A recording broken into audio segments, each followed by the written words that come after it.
मैं अगर एमएलए बनता हूँ, सरकार जिसकी भी बनेगी, मैं एएमयू का काम कर दूंगा इंशाल्लाह। बहुत मुझे बड़ा काम यकीन। है। और मुसलमान हम लोग चिल्लाते हैं, हल्ला मारते हैं कि हम पीछे क्यों हैं। आज भी अगर एमआईएम से हम लड़ेंगे मान के चलिए, जी।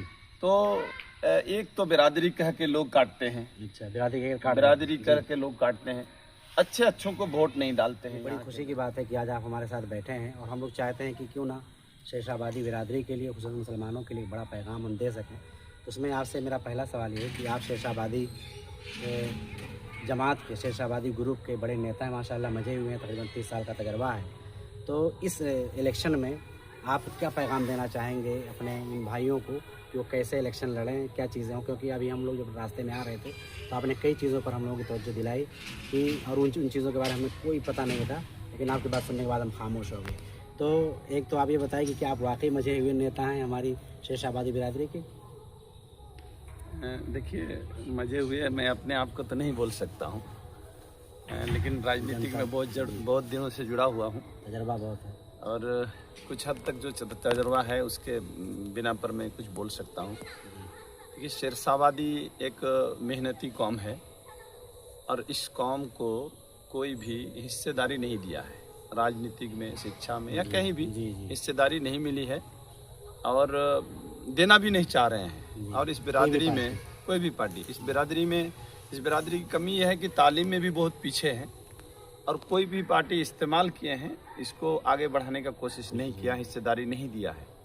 लेकिन मैं कोशिश करता हूँ कि ये बिरादरी इतना पीछे क्यों रहे। हिंदुस्तान अल्हम्दुलिल्लाह इस वक्त बहुत तरक्की कर रहे हैं इस वक्त, और मैं समझता हूँ कि मोदी जी की सरकार में, भाजपा की सरकार जब से आई है, अल्हम्दुलिल्लाह सबका साथ, सबका विकास, सबका विश्वास के साथ इस वक्त उभर रहे हैं और देश में तरक्की हुई है।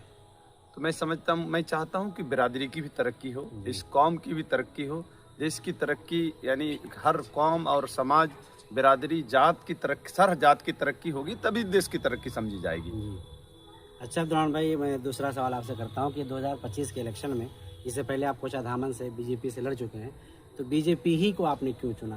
आखिर कोई और पार्टी आपको मिल सकती? कांग्रेस थी इतनी बड़ी पुरानी, और किशनगंज में कांग्रेस मजबूत भी है, फिर इधर एमआईएम का भी नाम आने लगा, आपने बीजेपी ही को क्यों चुना? आखिर क्या वजह रही? तो देखिए, ये किशनगंज, इसको आप जानते होंगे, किशनगंज, ये आप शायद मुंबई से हैं जी, तो बहुत नहीं जानते होंगे कि किशनगंज की क्या हालत है, क्या स्थिति है। किशनगंज हिंदुस्तान आज़ाद होने के बाद ये किशनगंज कांग्रेस आरजेडी ही की पार्टी, मतलब सरकार रही है यहाँ पर। सेंट्रल में जिसकी सरकार हो, लेकिन यहाँ कांग्रेस और आरजेडी ही रहे। और 60 साल 65 साल आरजेडी की सरकार, कांग्रेस की सरकार रहने के बावजूद भी पूरे हिंदुस्तान के नक्शे से ये बाहर किशनगंज है, इसलिए कि बहुत पिछड़ा किशनगंज है। तालीमी मैदान में पीछे, तरक्कियाती मैदान में बहुत पीछे, कुछ नहीं था। और कारण यही रहा, अक्सर ये किशनगंज विपक्ष के पक्ष में रहा, यानी विपक्ष के पक्ष में रहा। किशनगंज वोट किया, सरकार किसी की, यहाँ सरकार किसी की। इसलिए मैंने सोचा कि नरेंद्र मोदी जी की सरकार, भारतीय जनता पार्टी की सरकार, पूरे हिंदुस्तान में एनडीए की सरकार जो अभी है, ये है और मुझे यकीन है, विश्वास है कि आगे भी आएगी सरकार, इसी की सरकार बनने वाली है। इसलिए मैं सोचता हूं कि किशनगंज को अगर तरक्की करना है, और मुस्लिम बहुल क्षेत्र है, लगभग 70% आबादी मुसलमानों की है, और मुसलमान हम लोग चिल्लाते हैं, हल्ला मारते हैं कि हम पीछे क्यों हैं। तो भाई क्यों है, तो मुझे लगता है कि आज 11 साल से मोदी की सरकार है और हम लोग उसके साथ में नहीं हैं, उनके नेता को यहाँ से जिता के नहीं भेजते हैं। तो ये सिंपल बात है कि जिसके पक्ष में जो रहेगा, सरकार में अगर आए तो उसको ज्यादा फायदा होने वाला है, होता ही है ऐसा, ये फितरी चीज है। भाई हक तो सबको देना है, लेकिन ज्यादा उसके तरफ होता है जो उसका होता है। तो हम किशनगंज उसके पक्ष में रहते ही नहीं है, सरकार के पक्ष में, और मोदी जी को वोट नहीं करते हैं, तो आप विकास कैसे लेंगे? लेकिन मोदी जी ने जो सबका साथ सबका विकास, वोट डाले नहीं डाले, भाई 32% में सरकार बनाए, 40% में सरकार बनाए, लेकिन काम तो सबके लिए किया ना। तो हम चाह रहे हैं कि यहाँ से भी मोदी जी के हाथ मजबूत हो, नीतीश कुमार जी मजबूत हो, जो न्याय के साथ विकास किए हैं, इसलिए मैं समझता हूँ कि बीजेपी को जिता के वो जीतेंगे और उसके सहयोगी बनेंगे। तो बीजेपी को चुनने का मेन मकसद आपका शायद ये रहा हो कि चूंकि कांग्रेस और लालू जी की पार्टी ने आप लोगों को वो हिस्सा और हिस्सेदारी नहीं दी, जिससे आप तकलीफ में हैं और इसलिए बीजेपी की तरफ भागे हैं, क्या इसकी तरफ? मैं हम लोगों का मतलब सिर्फ ये नहीं कि सिरसावादियों को, सिरसावादी तो पीछे है ही, इसको किसी ने नहीं दिया जी, लेकिन यहाँ के मुसलमान हो, हिंदू हो, पूरे यानी किसी को उसको भी किशनगंज को कुछ नहीं दिया है। ये पिछड़ा ही है। बहुत पिछड़ा है और पिछड़ा करके रखा था। यही एनडीए की सरकार आने के बाद, नीतीश कुमार की सरकार आने के बाद कुछ हद तक काम हुआ है, इसलिए उसको क्यों नहीं आगे बढ़ाया। जी, सही आपने किया और इसमें कोई शक नहीं कि हम कब तक उम्मीदें लोगों से बात कर रखे हैं, जब तक हमारे मुद्दों को, हमारी मसाइल को, बल्कि सुनने में ये भी आ रहा है कि शेषाबादी ग्रुप को कोई सीट देना ही नहीं चाहता। तो मैंने बल्कि मशवरतन आपसे कहा भी एक मौके पर कि आप एमआईएम से क्यों नहीं लड़ जाते जब यहाँ उम्मीद ज़्यादा है जीतने की। तो आपने कुछ निकात मुझे बताए, तो क्या उस पर रोशनी डाल सकते हैं कि आप क्यों एमआईएम से नहीं लड़ना चाहते? देखिए, एमआईएम से लड़ना इसलिए भी नहीं चाह रहे हैं कि हिंदुस्तान में विपक्ष में ही हम लोग किशनगंज वाला बैठा है और आज भी अगर एमआईएम से हम लड़ेंगे मान के चलिए जी, तो एक तो बिरादरी कह के लोग काटते हैं। अच्छा, बिरादरी कह के लोग काटते हैं, अच्छों को वोट नहीं डालते हैं यहाँ के लोग जी। बिरादरी के एक राइटर थे और मुखिया लड़ रहे थे, उसको नहीं जिताया यहाँ के लोगों ने, लेकिन ऐसे लोगों को जिता दिया। हालांकि लीडर अच्छे थे, वो काम अच्छा ही किया, उस आदमी का मैं शिकायत भी नहीं करता हूँ, लेकिन एक क्वालिफाइड को नहीं जिता के किसी अगर कमजोर को जिता रहे हैं, और ये अच्छी बात नहीं है। दोनों आदमी काम अच्छा कर रहा है, मैं भी कर रहा हूँ और मुझसे कोई अच्छा क्वालिफाइड आदमी वो भी कर रहा है जी, सही बात। लेकिन एक चीज तो उसके साथ ज्यादा है ना, बिल्कुल। तो उस हिसाब से अगर वो क्वालिफाइड और काम नहीं करता तो अलग बात है। जी, सही। लेकिन दोनों अच्छा करे और क्वालिफाइड हो कोई, तो क्वालिफाइड को चुनना चाहिए। लेकिन मैं सिरसावादी होने के नाते मुझे इग्नोर किया जाता है, इसलिए भी एमआईएम अब फिर हम विपक्ष में हो जाएंगे, सरकार से मांग हम करेंगे तो सरकार हमारी नहीं होगी। आपकी दूरंदेशी कौम के लिए बहुत शानदार नजर आ रही है और आप जिस हिकमत के साथ लड़ रहे हैं, उम्मीद है कि आपकी बिरादरी ज़रूर ऊपर जाएगी। शेषाबादियों के लिए आपका इस फ्यूचर प्लान क्या है? आप क्या देना चाहते हैं शेषाबादी आबादी को? एक तो आप सियासत में एक चाहते हैं कि रिप्रेजेंटेशन हो हमारा, और आगे इनके लिए तालीम में, एजुकेशन में, सेहत में, या क्या प्लानिंग कुछ आपके पास है शेषाबादी भाइयों के लिए या दीगर मुसलमानों के लिए या पूरी कौम के लिए? देखिए, सिरसावादी को तो खास करके मैं कहता हूँ क्योंकि सिरसावादी का सेक्रेटरी, जिला सेक्रेटरी होने के नाते, कि सिरसावादी जो पिछड़ापन है सिरसावादी के अंदर, उसको दूर करने के लिए शिक्षा में हमको ज़्यादा जोर देना पड़ेगा। और शिक्षा के साथ साथ जो राजनीतिक मैदान में हमारी हिस्सेदारी होनी चाहिए।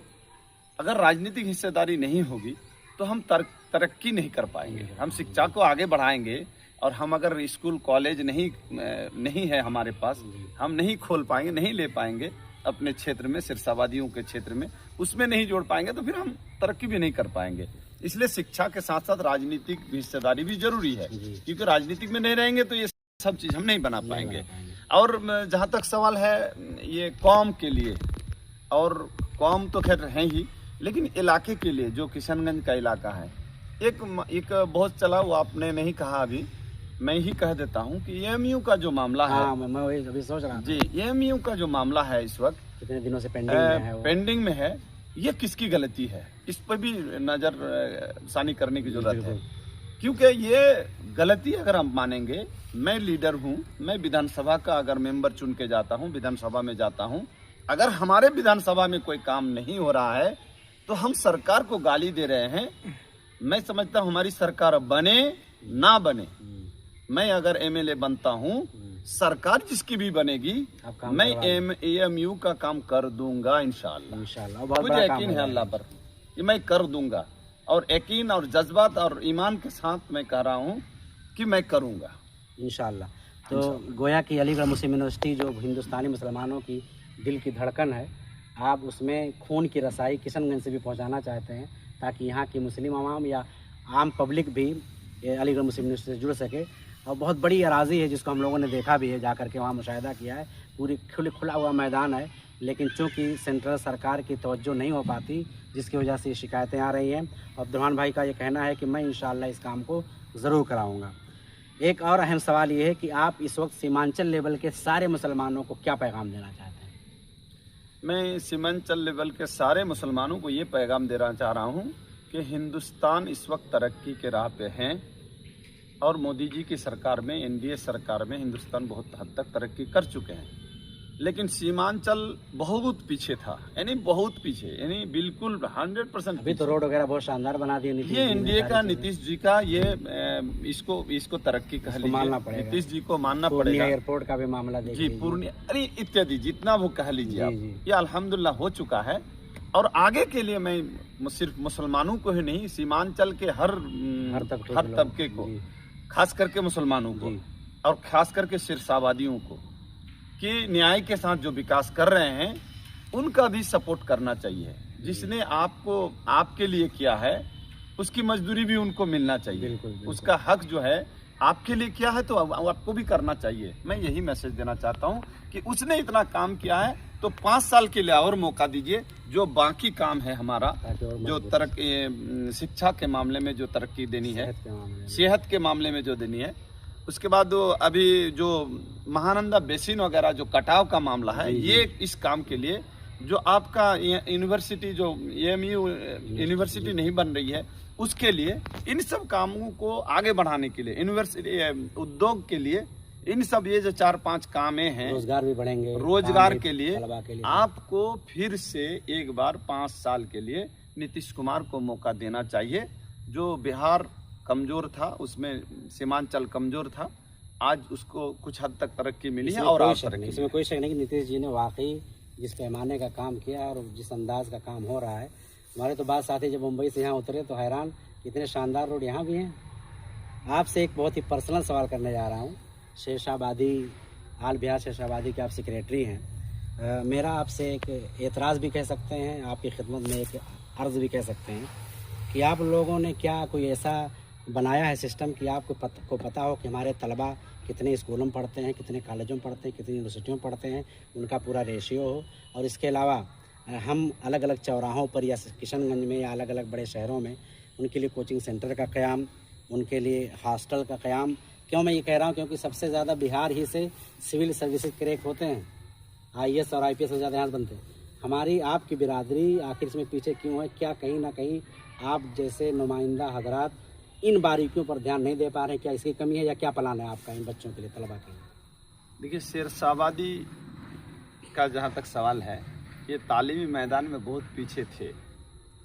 लेकिन हम लोग जब से एसोसिएशन का बागडोर संभाला है, लगभग 2010 के बाद, 10 से आप लोग 2010 के बाद 16 साल मैं, हाँ 16 साल से मैं जब से मैं आया हूँ, तब एक मेरा जो सेंट्रल कमेटी है, और सेंट्रल में जो हमारे कटिहार हमारा सेंट्रल है, तो वहाँ पर 2 एकड़ ज़मीन है, वो वीरान पड़ा हुआ था। उस ज़मीन को अब कुछ काम स्कूल वगैरह खोले हैं, शुरुआत किए हैं, और उसमें कोचिंग वगैरह भी चल रहा है। और उसके बाद उम्मीद है कि कॉलेज का भी क़याम होगा, और फिर यूनिवर्सिटी तो एक हमारे ख्वाब रहे कि शेरशाहबादी ही नाम से एक यूनिवर्सिटी। जी इंशाल्लाह वो होगा। उस पे हम लोग काम कर रहे हैं, और बहुत लेट से करना शुरू किए हैं। अब तालीम याफ्ता नहीं थे, नए सिरे से पैदा करने के लिए वक्त की ज़रूरत है, और इंशाल्लाह हम लोग कोशिश कर रहे हैं और कामयाब होंगे। इस वक्त जो हमारे बिरादरी के जो मदरसे हैं खास करके, और दीनी तालीम के साथ साथ दुनियावी तालीम भी हमारे जो मदरसे के जिम्मेदार हैं, वो दीनी तालीम के साथ साथ दुनियावी तालीम भी हासिल करवा रहे हैं। और आप देखे होंगे बहुत सब इदारे हैं जहाँ आप सिर्फ दीनी तालीम यूनिवर्सिटी में सुना है तकरीबन 500-700 बच्चे आपके हैं शेरशाहबादी ग्रुप के, 500-700 बच्चे। हाँ अल्हम्दुलिल्लाह। अलीगढ़ में आप देखिएगा कि शेरशाहबादी के अभी इस वक्त बहुत सारे बच्चे हैं अल्हम्दुलिल्लाह, डॉक्टर, इंजीनियर और IAS IPS भी बन के आ रहे हैं इंशाल्लाह। जी इंशाल्लाह। तो नाजरीन, ये थे हमारे साथ अब्दुर्रहमान भाई, कोषाधामन से BJP के साबिक MLA उम्मीदवार, इस बार भी भावी उम्मीदवार हैं। उम्मीद है कि इस बार आपकी मेहनत रंग लाएगी और आपकी बिरादरी आपका साथ देगी, हमारी कौम आपका साथ देगी। और जितने इंसाफ पसंद लोग हैं, सीधे साधे लोग हैं, कौम परवर लोग हैं, सब जानते हैं कि हमारे अब्दुर्रहमान भाई हर किसी के साथ दामे दर में सुखने खड़े होते हैं। अस्सलाम वालेकुम रहमतुल्लाहि व बरकातहू।